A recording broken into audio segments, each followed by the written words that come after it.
let's talk about EG. I don't like talking about EG. I feel like it's like shooting fish in a barrel. But they were in the news again, if you want to call it that, and it was just the usual embarrassment. The one thing I really don't like about organizations that are clearly out of their depth and failing and floundering is it's okay as long as no one's getting hurt. We'll get to that. As long as no one's getting hurt, no one's being put at risk, you're allowed to make mistakes. I mean, esports orgs don't run on your own money even. It's other people's money by and large. And if they made the terrible investment to invest in your incompetent org, then that's on them. That's their bad. You shouldn't even feel bad about pissing their money up against the wall. But the one thing I can't stand is when people who are incompetent and clearly incompetent, and all the evidence points to a lack of competency in the esports space, you just got to shut the fuck up and not, you can't flex. You know what I mean? You can't say, oh, yeah, listen, how dare you say bad things about us? You have to just batten down the hatches and just try and do as good a job as you possibly can do. And don't draw attention to the incompetence. But obviously, that's not the EG way. There's been a weird, like, back and forth between EG and Kassad. Now, Kassad's an analyst these days. That's probably where you see Kassad, if you do see him. He's the no-nonsense guy on a desk. That's the role he occupies. I think it's a bit fucked up for any team that plays bad when it's Yanko and Kassad, because then you got two no-nonsense guys telling you you're shit and irredeemably shit and embarrassing, and they're both laughing about it and think it's great. And so those segments, if you're that team, you're not having a good time. Don't watch the desk. Don't. If you see those two guys, just skip this one. Right? Wait until Pimp's around. He'll say something nice about you. Pimp even said to fucking Maniac, no, I think it is not Hooksy who is to blame. 100% Hooksy to blame. So anyway, all Hooksy. It's pretty much all him immediately. Anyway, the Maniac's like... But anyway, yeah. So that's Kassad's role. And Kassad is an analyst on a broadcast, and he is entitled to express... opinions, and one of the things that he has expressed a lot of opinions about is the Evil Geniuses project as it is. Now, I've said multiple times that Evil Geniuses strike me as a rudderless ship. I think they've got money, but not expertise. I think they've got ideas that are not traditional, not bad in and of itself, but there's a lot of traditional esports wisdom that they choose to forego, and it's costing them. It's not just costing them money, it's costing them success. And particularly their Counter-Strike division, it is a well-documented disgrace. I mean, pretty much it has been all downhill from the moment they paid $3 million or whatever it was to get NRG. They have literally dismantled that team slowly over time, making a worse iteration each time they've made a change, to get to the point now where they have 3 teams, all CS teams, a pool of 15 players, all of them unspeakably bad, even by North American standards. And it's like, all of those people are on a salary, guys. Like, that's all money, and it's there every month, and it's happening. And who's ever done this? A pool of 15 players. So they did have a slight uptick before the major. You can see here, somebody helpfully cut these tweets out, so it's ideal, right? You can see here, this is Valens, who's like their, head of the CS division, essentially. He says, we made strides in some areas and will continue to improve in others. This is after they go out of the major at the first hurdle. Every game was competitive, including the one we won. The major isn't supposed to be easy. I'm happy we treated the game with the respect it deserves. Looking forward to more from EG CSGO in the near future. By the way, perfectly fine to go out of a major if it was just something that was happening in isolation. Let's be clear. You haven't got out of the groups in the ESL Pro League. What, at 5 attempts in a row now, is it? Your team stinks. It fucking reeks. It is so unbelievably bad. You needed to completely gut it and rebuild, and you refused to do so for reasons I don't understand, while people like Smooya are publicly telling people, turns out like Cirque and Breezy are on 30k a month. Oh my God, it kills me. It gives me an ulcer. And so this is a sustained failure. That's before we even get into the unbelievable disaster of the Stewie 2K tyrannical regime, where for some reason you could have had a coach like Malek build you a team, but you chose to have a fucking egotistical, delusional narcissist run what was left of the team into the ground, stinking up the joint with his terrible play the entire time, and then going on stream while he still represents you and saying he doesn't give a fuck about your CSGO division. The former captain of the CSGO division, ladies and gentlemen. So, absolutely outrageous how you have serially mismanaged your CS division. So, if you'd gone out of one major once and then tweets like this were there, it's fine. But no, Kassad made a very valid critique, which is, he said, I can't wait for the mandatory bullshit tweet from Evil Geniuses, how this isn't the result they hoped for, but they are super proud of the team's progress and looking forward to great things in 2023. And of course, right on cue, there it was, almost verbatim, which immediately, you should just not get involved in this if you're from EG, because he has done you like a motherfucking kipper. He's stitched you right up. You can only look stupid if you're like, yeah, we do that a lot, don't we? We do fail and then say, like, every time we fail, but next time I'll be getting them.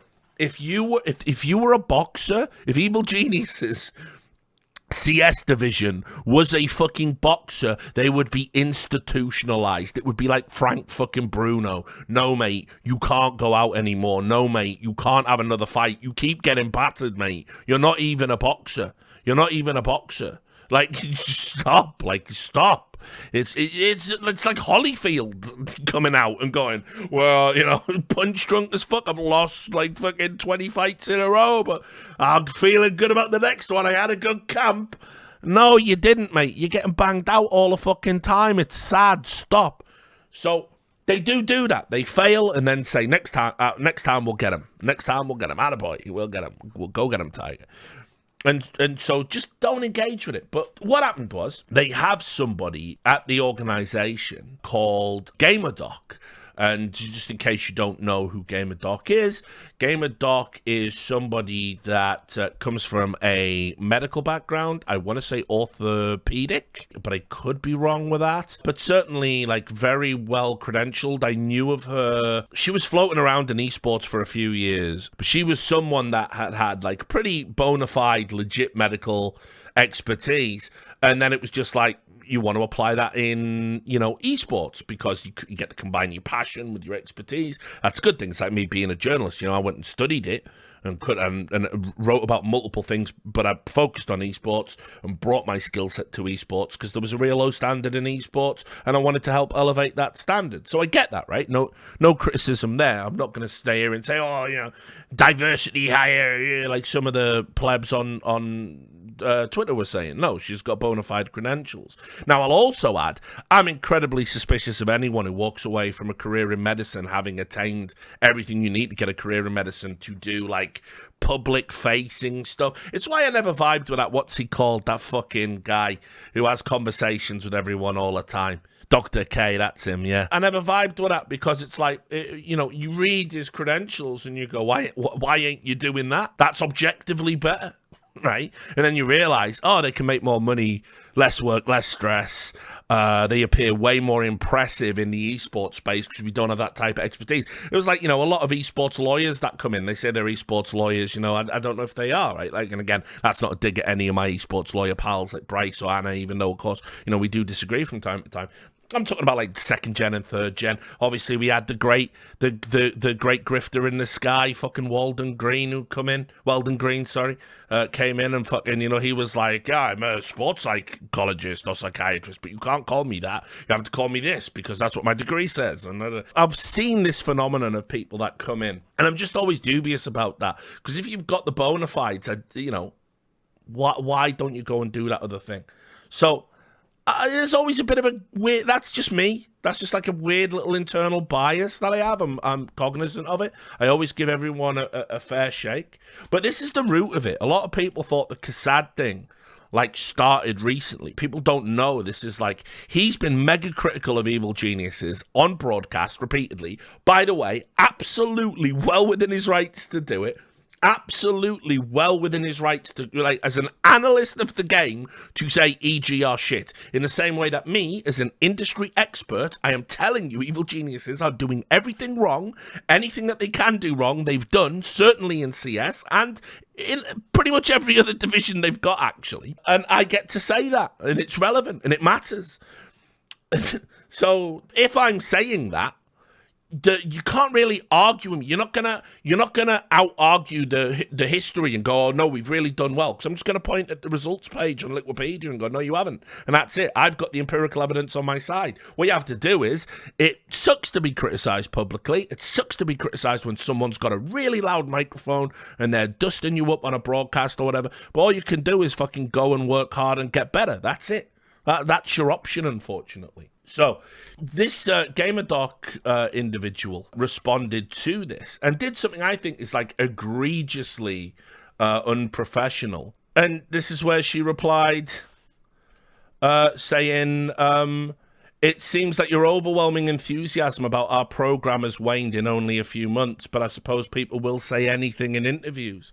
I remember seeing this at the time and thinking that's like the type of thing if I was running an organization. And keep in mind, GamerDoc is the director of performance for Evil Geniuses. It's not a small title. It means obviously she presides over multiple divisions within the organization. She's public facing. She talks about the org all the time. She's not just like a little cog in a machine. She's an integral part of Evil Geniuses' vision. So for her to come out and do this is like, this is the type of thing I would certainly discipline somebody over.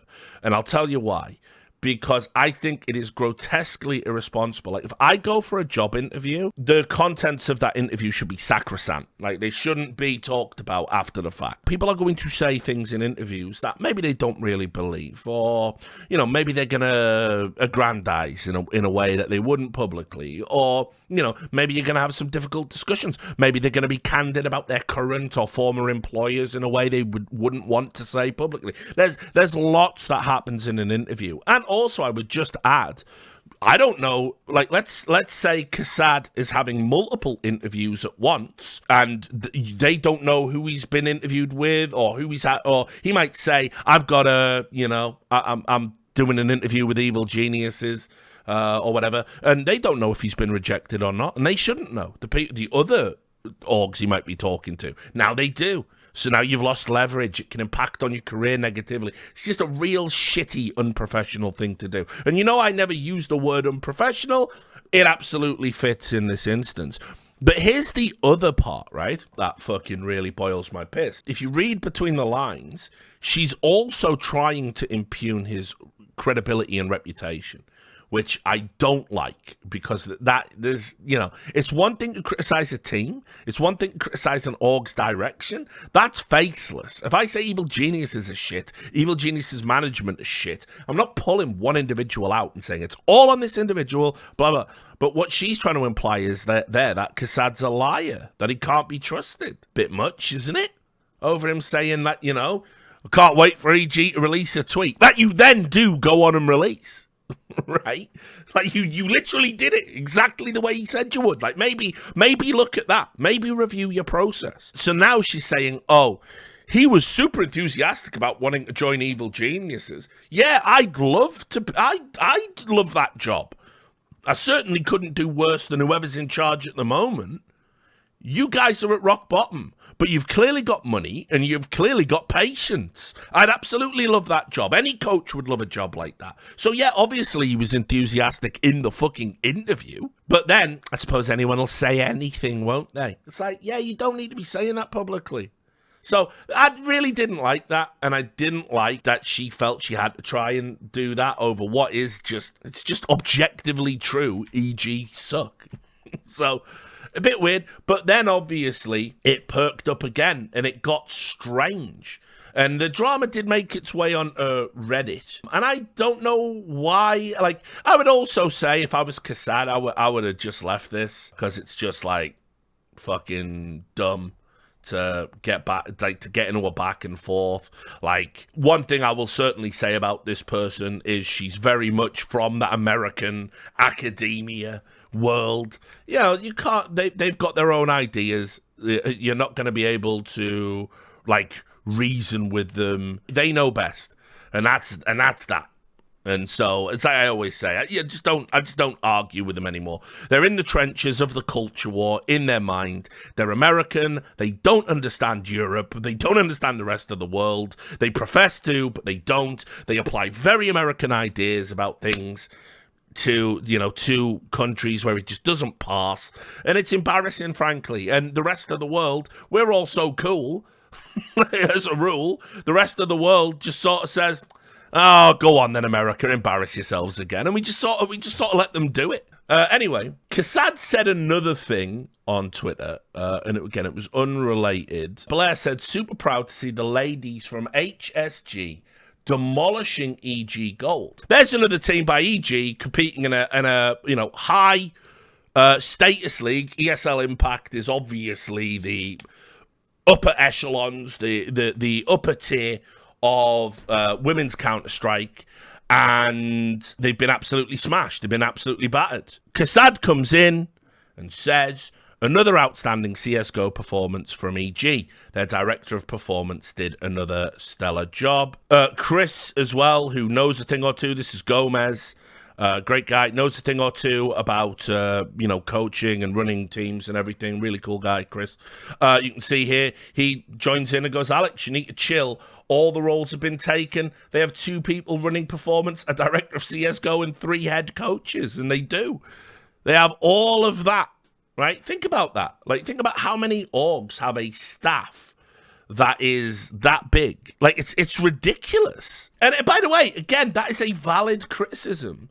That is like top heavy. So obviously he has taken a direct swipe at her in that tweet. Not direct, hasn't tagged her, right? I think that matters, by the way. I don't think you're above critique. Tagging people in abuse is ridiculous and just not good from an etiquette perspective. But anyway, you can see here, she replied with, "Luckily, this isn't the first time a mediocre middle-aged white dude has been obsessed with me." And again, I'm like, why do you need to say this? It's like, who does this benefit? You could say, like, you know, what have you done in your career, Kassad? Or and referred back to, you know, there's cards to play with Kassad. Remember how you didn't stick around in Cloud9? You pieced the fuck out of that project when the going got tough. There's things you could say if you were. But he said nothing about her. Like, well, he said about her, like, another outstanding CSGO performance from EG. Their director of performance did another stellar job. So he hasn't mentioned her by name, only by title, didn't tag her. She has found the tweet and then replied to it and said, "Luckily, this isn't the first time a mediocre middle-aged white dude has been obsessed with me."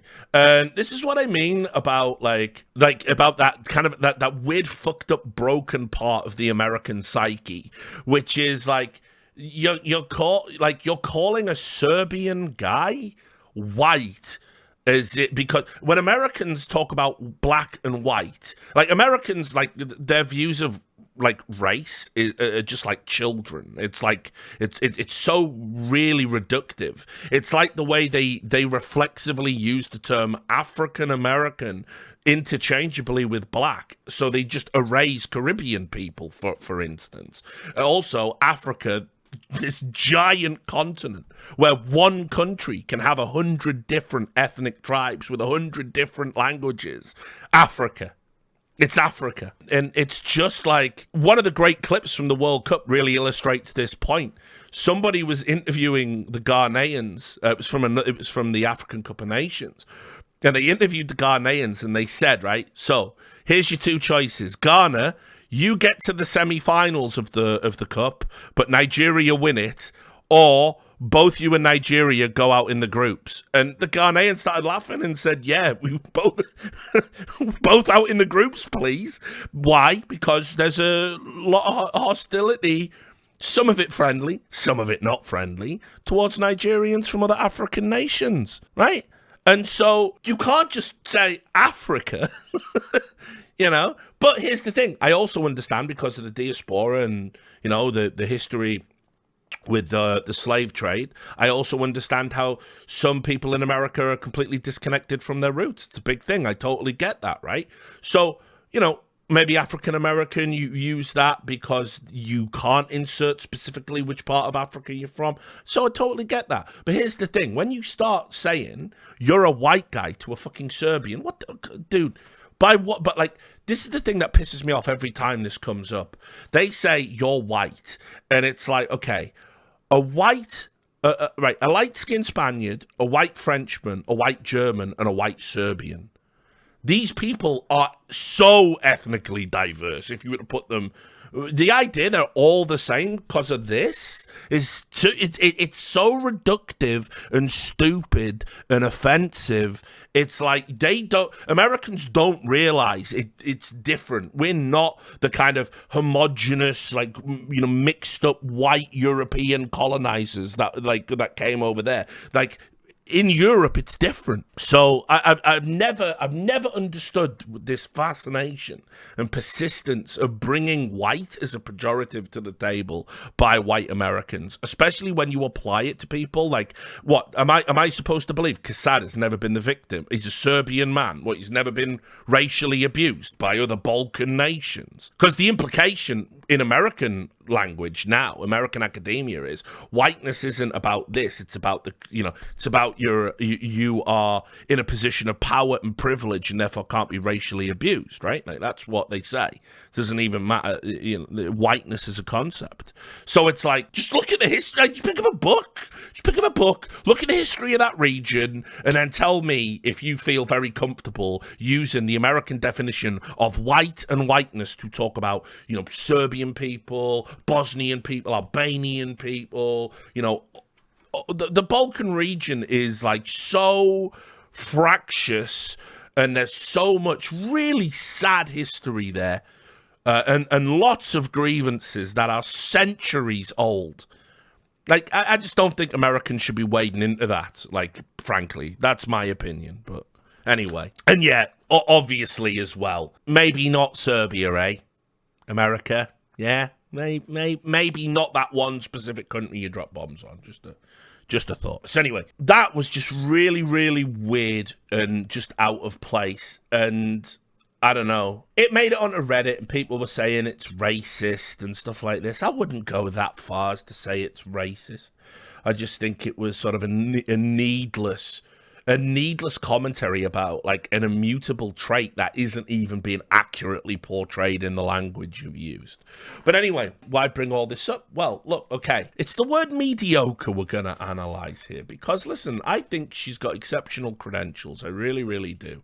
But they're not being applied as director of performance in a way that makes any sense to me whatsoever. You've just seen there EG's female team, which I definitely knew was their female team the whole time, losing quite heavily against another female team, which I also knew happened the whole time.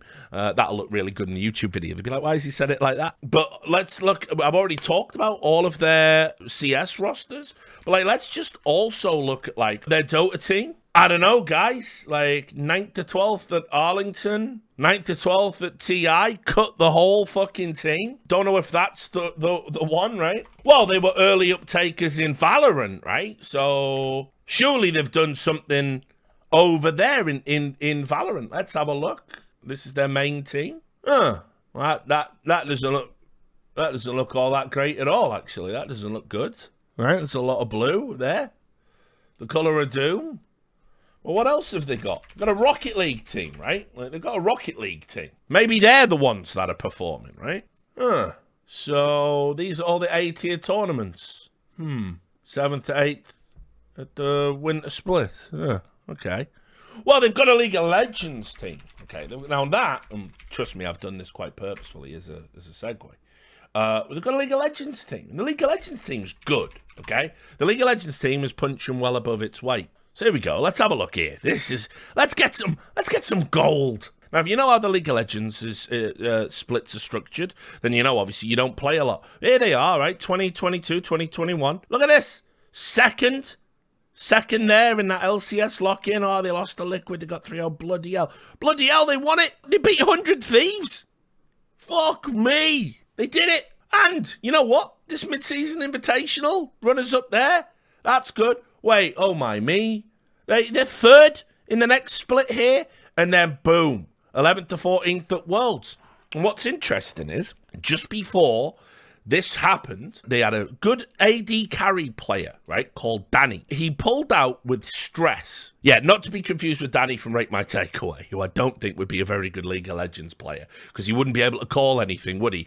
All right, I'm fighting someone. Yep, they're fighting. They're moving around. They're killing me. My health bar is going down. It just wouldn't be good, would it, right? He's actually a talented young AD carry on the roster. Just before Worlds, this guy had to pull out essentially because he had stress issues, and it was really strange how it was handled.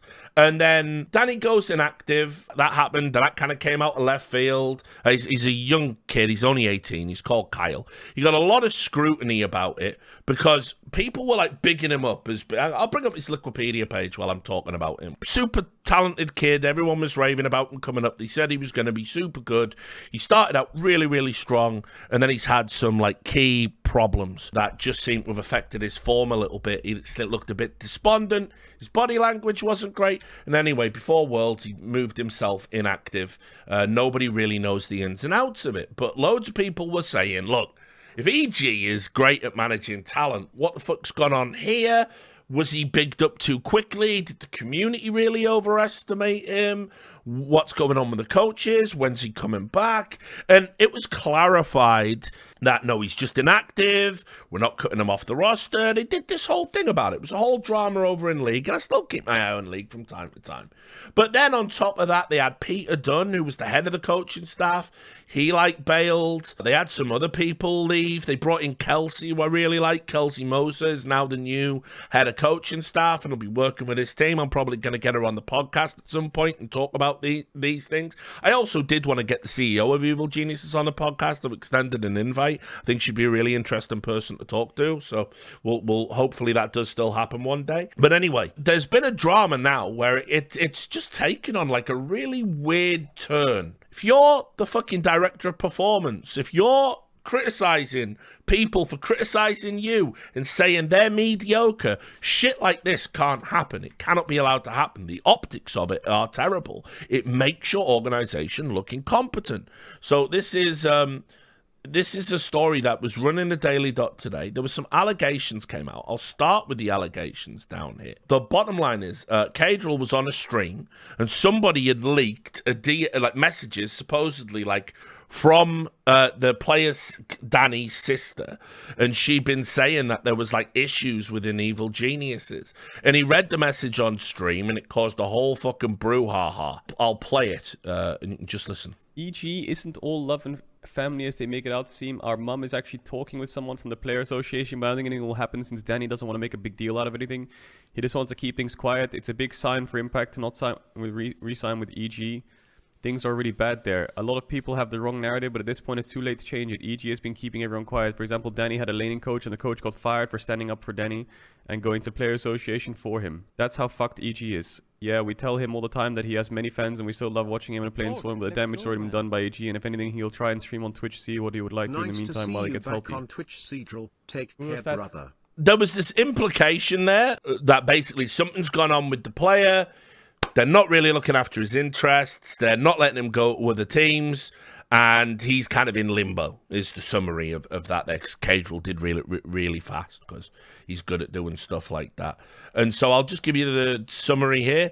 EG's CEO denies internal mistreatment allegations, saying, we take this really fucking seriously. And this is Nicole LaPointe Jameson. I think she's just two LaPointe, I think, on Twitter. And she recorded this, and she doesn't look happy about it, right? Hey everyone, like many of you, woke up today to find pretty disappointing and shocking allegations around how we treat our LCS staff and our LCS players that are just a really big blow personally into the org right now. And especially considering, we care a lot at EG around taking care of our athletes.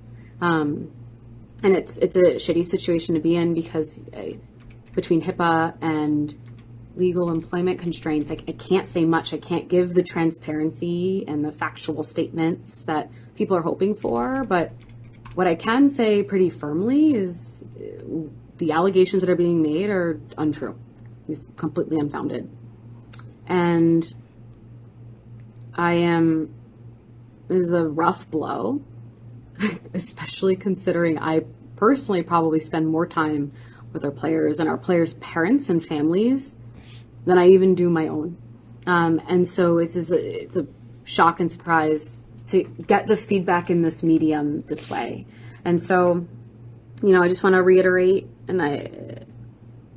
we hire or don't hire based on athletic needs for upcoming seasons and support. We love to support and will continue to support and invest in our players.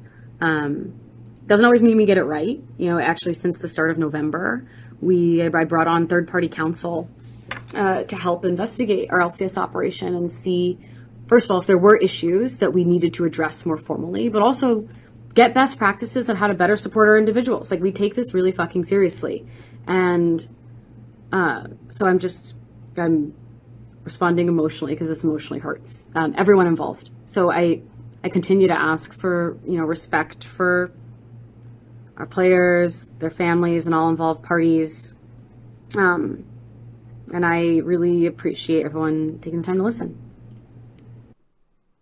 So, obviously it's talking in vagaries, and I don't know any of the specifics about it. I think Thorin has alluded to he's going to be doing a video about this particular topic, about Evil Genius, and he's certainly more informed about League of Legends these days than I am. Maybe it'll wind up being a Horseman episode and I'll get called, who knows.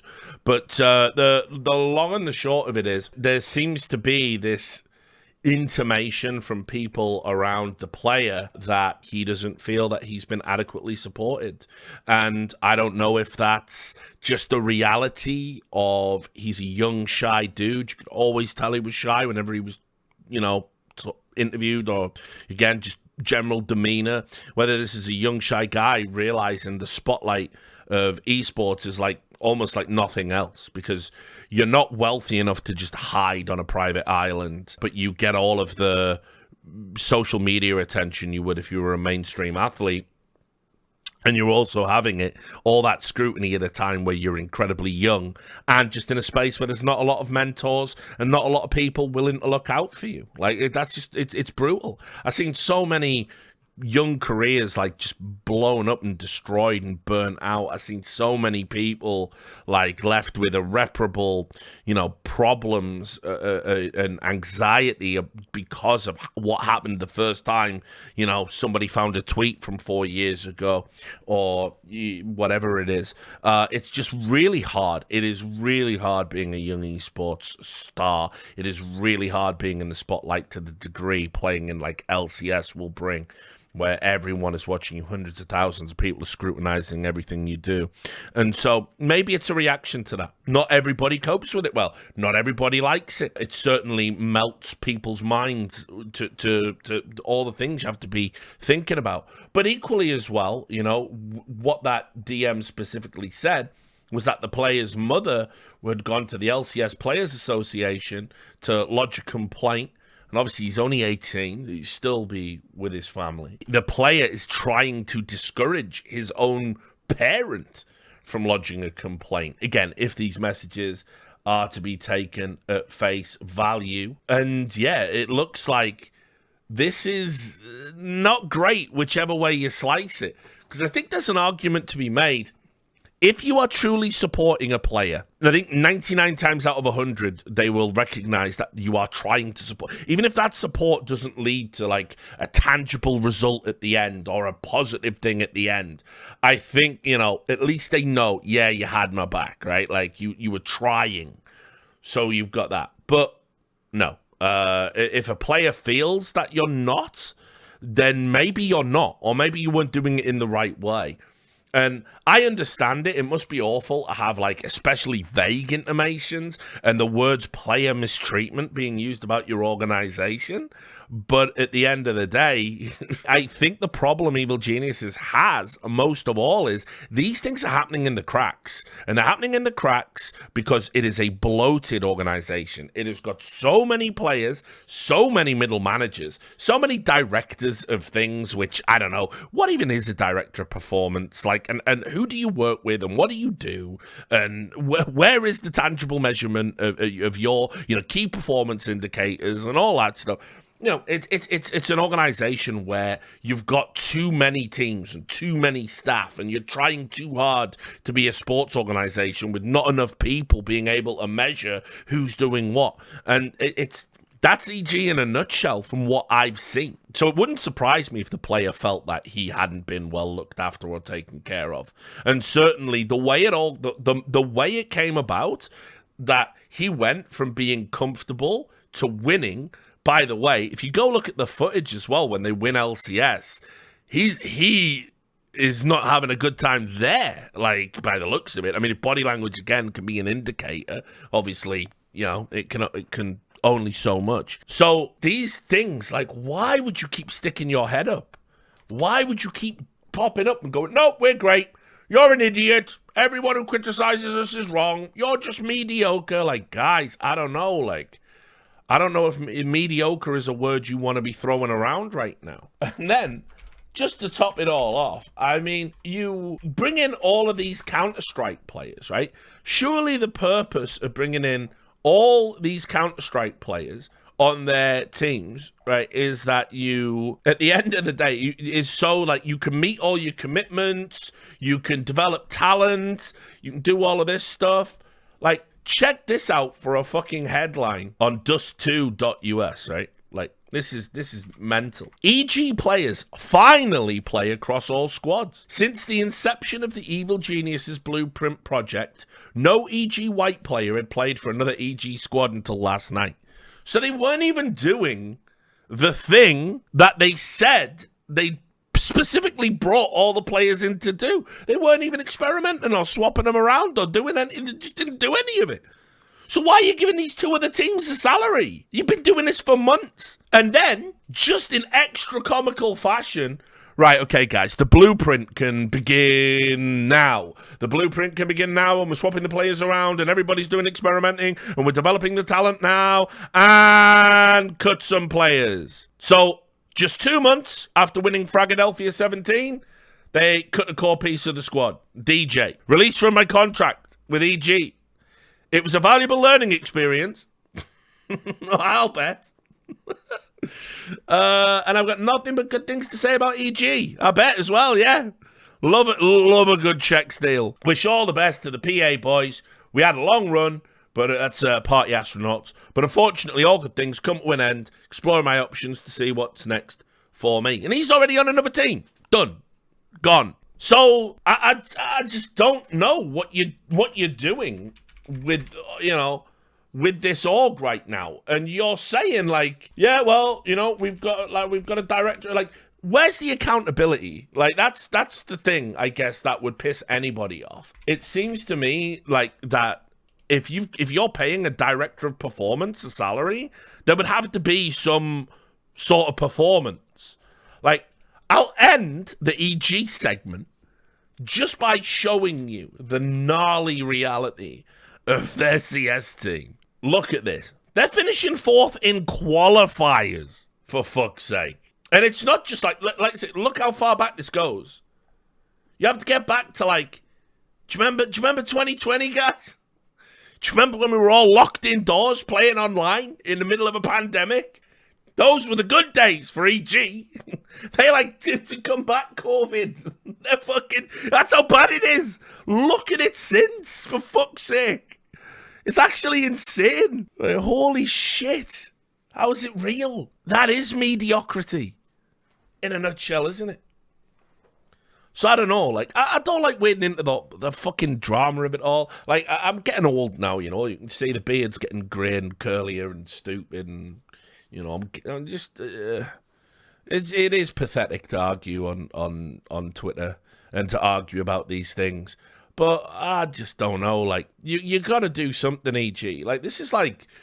These are all, like, catastrophic stories that are coming out, you know. And if this Danny story as well, especially, has very serious implications, because I'll also tell you, I know from the reporting I did back on the Renegades days, I don't think there was ever any, again, safeguards put in place about what goes on in those LCS houses in California. And, you know, I think if you lodge a complaint, Riot will investigate it and they might punish you and do something about it. But equally, I think a lot of players, they don't know any better. They don't know any better about the conditions and the expectations, what's reasonable for a team owner to demand of you, or a team manager to demand of you, or a coach to demand of you. They don't know. Wherever that story goes, it's not going to be good. The bottom line is, it looks like the relationship is irreparable between a really good young prospect and the organization that supposedly cares about their staff and likes to hand rear talent. Anyway, that's the EG segment. I'll be watching that story with great interest, and there will probably be follow-up segments to come.